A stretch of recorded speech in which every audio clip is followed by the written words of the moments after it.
வணக்கம் நண்பர்களே.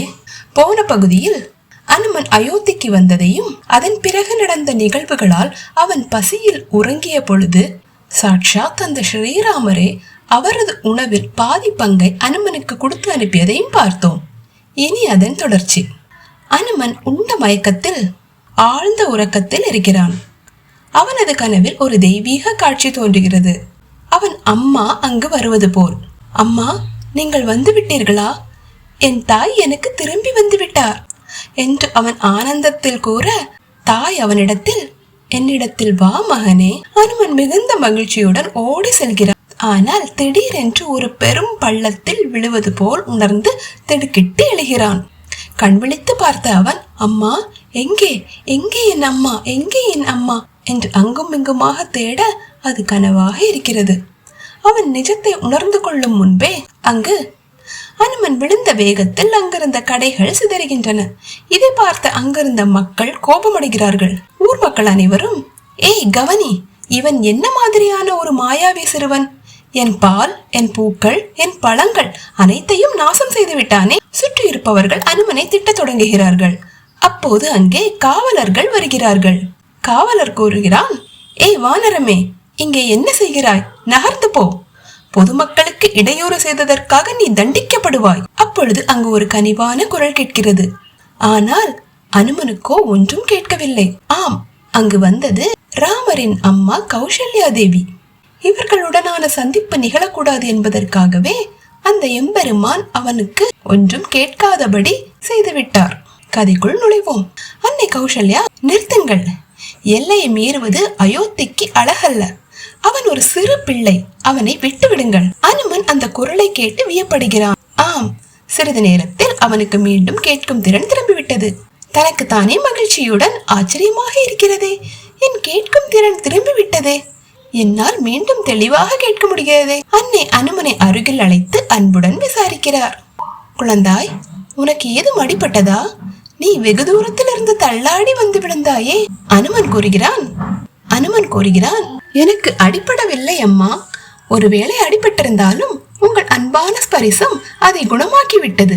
அம்மா, நான் உங்களை அம்மா என்று அழைக்கலாமா என்று அவன் கேட்க, அன்னை கூறுகிறார், நிச்சயமாக. உன் பெயர் என்ன? அனுமன். என் பெயர் அனுமன். நான் கிஷ்கிந்தையிலிருந்து என் தாயை தேடி வந்திருக்கிறேன். அன்னையின் கருணை அனுமனை நெகிழ வைக்கிறது. கௌசல்யா அன்னை தான் தன் மகனுக்காக வைத்திருந்த மகாதேவரின் பிரசாதத்தை அனுமனுக்கு வழங்குகிறாள். அந்த தருணம் அனுமனுக்கு தன் தாயையே நேரில் கண்டது போன்ற ஒரு உணர்வு வருகிறது. கௌசல்யா அன்னை கேட்கிறார், உன் தாயை கண்டுபிடிக்க நான் உனக்கு உதவட்டுமா? அனுமன் கூறுகிறான், வேண்டாம் அம்மா, நீங்கள் செய்த உதவியே போதும். நான் சிவானந்த ஐயாவிடம் உதவி கேட்டுள்ளேன். நீங்கள் என்னை அழைத்த போது என் சொந்த தாயின் குரலை கேட்பது போலவே எனக்கு தோன்றுகிறது அம்மா. கௌசல்யா அன்னை கூறுகிறார், நீ என்னை அம்மா என்று அழைத்த போது என் மகனே என்னை அழைப்பது போல் நானும் உணர்ந்தேன். இதோ இந்த மகாதேவரின் பிரசாதத்தை எடுத்துக்கொள். இதை நான் தினமும் என் மகனுக்காக எடுத்து செல்வேன். ஆனால் இன்று இதை நீ சாப்பிடு. அனுமன் கூறுகிறான், உங்களுக்கு எப்போதாவது என் உதவி தேவைப்பட்டால் உங்கள் இதயத்திலிருந்து என்னை அழையுங்கள், நான் ஓடி வருவேன். பதிலுக்கு கௌசல்யா தேவி கூறுகிறாள், அந்த மகாதேவர் உன்னை பாதுகாத்து விரைவில் உன் தாயுடன் சேர்த்து வைக்கட்டும் என்று கூறி அங்கிருந்து செல்கிறார்.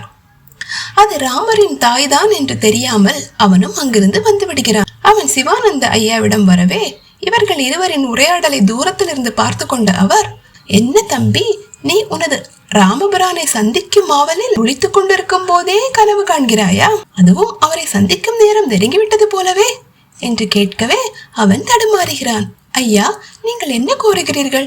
எனக்கு ஒன்றும் புரியவில்லை. ஒன்றுமே அறியாதது போல் அந்த அண்ணாமலையான் கேட்கிறார். என்ன மாருதி, என்ன மாருதி, ஒன்றும் தெரியாதது போல் கேட்கிறாய்? நீ உன் தெய்வத்தின் தாயிடம் பேசிக் கொண்டிருந்தாய். அப்படியானால் நீ அவரை விரைவில் சந்திப்பாய் என்று தானே அர்த்தம்? அவன் சற்று குழம்பியே போகிறான். அவனுக்கு ஒன்றுமே புரியவில்லை. ஐயா, நீங்கள் என்ன கூறுகிறீர்கள்? என் தெய்வத்தின் தாயிடமா? யார் அது? எனக்கு ஒன்றும் விளங்கவில்லை ஐயா, தெளிவாக கூறுங்கள். சிவானந்தர் கூறுகிறார், ஐயோ, இது என்ன? அப்படியானால் உனக்கு அது யார் என்றே தெரியாதா? யார் என்று தெரியாமல் தான் அவரிடம் இவ்வளவு நேரம் நீ பேசிக் கொண்டிருந்தாயா? அது இந்த அயோத்தியின் மகாராணி கௌசல்யா தேவி அவர்கள். ஆம், அவர்தான் இளவரசர் ராமரின் அன்னை, அயோத்தியின் மகாராணி கௌசல்யா தேவி. ஹனுமன் மிகவும் வருத்தப்படுகிறான். ஐயா, நான் என்ன செய்து விட்டேன்? நான் எனது இறைவனின் தாயிடமா இவ்வளவு நேரம் பேசிக் கொண்டிருந்தேன்? எனக்கு கிடைத்த மிகப்பெரிய வாய்ப்பை நான் தவறவிட்டு விட்டேனே என்று கூறிய அவன் எதிரில் வருபவர்கள் கல்லு மண்ணு எதுவுமே தெரியாமல் ஓடோடி செல்கிறான். அவனுக்கு எப்படியாவது கௌசல்யா தேவியை மீண்டும் சந்தித்து விட வேண்டும் என்ற ஆர்வம். ஆனால் அவன் போவதற்குள் வாயில் காவலாளி கதவை மூடிவிடுகிறார். அவன் எவ்வளவோ கெஞ்சியும் அந்த காவலர்கள் கேட்கவே இல்லை. அவன், காவலர் அண்ணா, தயவு செய்து என்னை உள்ளே விடுங்கள், நான் கௌசல்யா தாயை சந்திக்க வேண்டும், இது வாழ்வா சாவா என்ற முக்கியமான விஷயம். காவலன் கூறுகிறான், இந்த கதையை உன் வானர நண்பர்களிடம் போய் சொல், இங்கிருந்து வெளியே போ.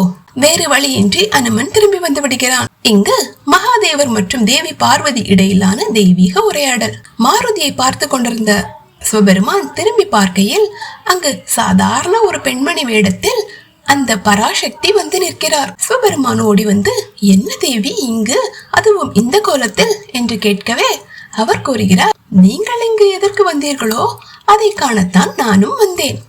அது இருக்கட்டும், இந்த சிறிய மாருதி ஏன் இப்படி துன்புறுத்துகிறீர்கள்? நீங்கள் தேவாதி தேவன், அப்படி இருக்க ஏன் இவ்வளவு தந்திரம் காட்டுகிறீர்கள்? பாவம், அனுமனை தனது சக்திகளை பயன்படுத்த முடியாதபடி கட்டாயப்படுத்தி விட்டீர்கள். மகாதேவர் கூறுகிறார், தியாகத்தின் பாதையில் நடப்பதன் மூலமே ஒருவன் பரமாத்மாவை கண்டடைய முடியும். அனுமன் தங்கத்தில் இருந்து சுத்தமான தங்கமாக மாறுவான். அவன் தனது அனைத்தையும் தியாகம் செய்து தன் தெய்வத்துடனேயே ஒன்றிணைந்து விடுவான். இவ்வாறு அவர்கள் பேசிக் கொண்டிருக்கும் பொழுதே அங்கு மாருதி ஓடி வருகிறான். மாருதியை பார்த்ததும் அவர்கள் தங்கள் உரையாடலை நிறுத்திவிட்டு அவன் பக்கம் திரும்புகிறார்கள். அதன் பிறகு தேவியை காணவில்லை. ஓடி வந்த அனுமன் சிவானந்த ஐயாவின் காலை கெட்டியாக பிடித்துக் கொள்கிறான். அவன் அவரிடம், என்னை என் ராமரிடம் அறிமுகப்படுத்துவதாக நீங்கள் வாக்குறுதி அளிக்கும் வரை உங்கள் பாதங்களை நான் விடவே மாட்டேன் ஐயா என்று கூறுகிறான். சிவானந்த ஐயா எவ்வளவோ கூறியும் அனுமன் அவர் கால்களை விடுவதாக இல்லை. அவர் கூறுகிறார், நான் நிச்சயம் உன்னை ராமரிடம் அறிமுகப்படுத்த முயற்சி செய்கிறேன் என்று கூறவும் அவன் கேட்கவே இல்லை. இல்லை, நீங்கள் எனக்கு வாக்குறுதி அளிக்க வேண்டும் என்று கேட்கிறான்.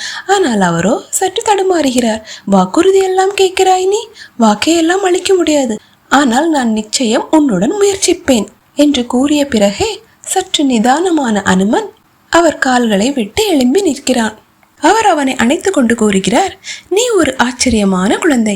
ஒரு நிமிடம் சிரிக்கிறாய், அடுத்த நிமிடமே அழுகிறாய். அனுமன் கூறுகிறான், நம் இதயத்தில் உள்ள உணர்வுகளை அப்படியே முகத்தில் பிரதிபலிப்பதுதான் தூய்மை என்று என் தாய் கூறுவார்கள். அவர் கூறுகிறார், ஆள்தான் சிறியவனாக இருக்கிறாய், ஆனால் உனது பேச்செல்லாம் மிகவும் பெரிதாக இருக்கிறது என்று கூறிவிட்டு அவர் அடுத்த கட்ட வேலையில் யோசிக்கிறார்கள். ராமரை சந்திக்கும் அந்த நிகழ்வை பற்றி யோசிக்கிறார்கள். சிவானந்த ஐயா அனுமனிடம் கேட்கிறார், அதெல்லாம் இருக்கட்டும், நீ உனது பிரபுவை காணும் பொழுது அவருக்கு முதலாக நாம் என்ன கொண்டு செல்வது? இருவருமாக யோசிக்கிறார்கள். சட்டென்று அனுமனின் மனதில் ஒரு எண்ணம் தோன்றுகிறது. மலர் மாலை, புஷ்பங்கள் கொண்டு செல்லலாம் ஐயா. சிவானந்தர் கூறுகிறார், மிகவும் நல்ல யோசனைதான். மிக நன்று குட்டி தம்பி, இப்போது நான் சொல்வதை கேள். அருகில் ஒரு மலர் சந்தையுடன் கூடிய கோயில் ஒன்று இருக்கிறது. சீக்கிரம் அங்கே சென்று ஒரு பூ மாலை கட்டி எடுத்துக்கொண்டு வா, கிளம்பு. அனுமன் கூறுகிறான், நான் செல்கிறேன் ஐயா, ஆனால் ஒரு பிரச்சனை. நான் மாலை கட்டி முடிப்பதற்குள் நேரமாகிவிடுமே, பிறகு நான் எப்படி என் பிரபுவை சந்திக்க முடியும்? சிவானந்தர் கூறுகிறார், யோசித்து பார் தம்பி, உன் பிரபுவுக்காக நீ இவ்வளவு கூட செய்ய மாட்டாயா? சொல், அவரை வெறும் கையோடு சந்திப்பது நன்றாகவா இருக்கும்? சீக்கிரம் போ. அப்புறம் நினைவிருக்கட்டும், அந்த மாலை மிகவும் அழகாகவும் நறுமணம் மிக்கதாகவும் இருக்க வேண்டும்.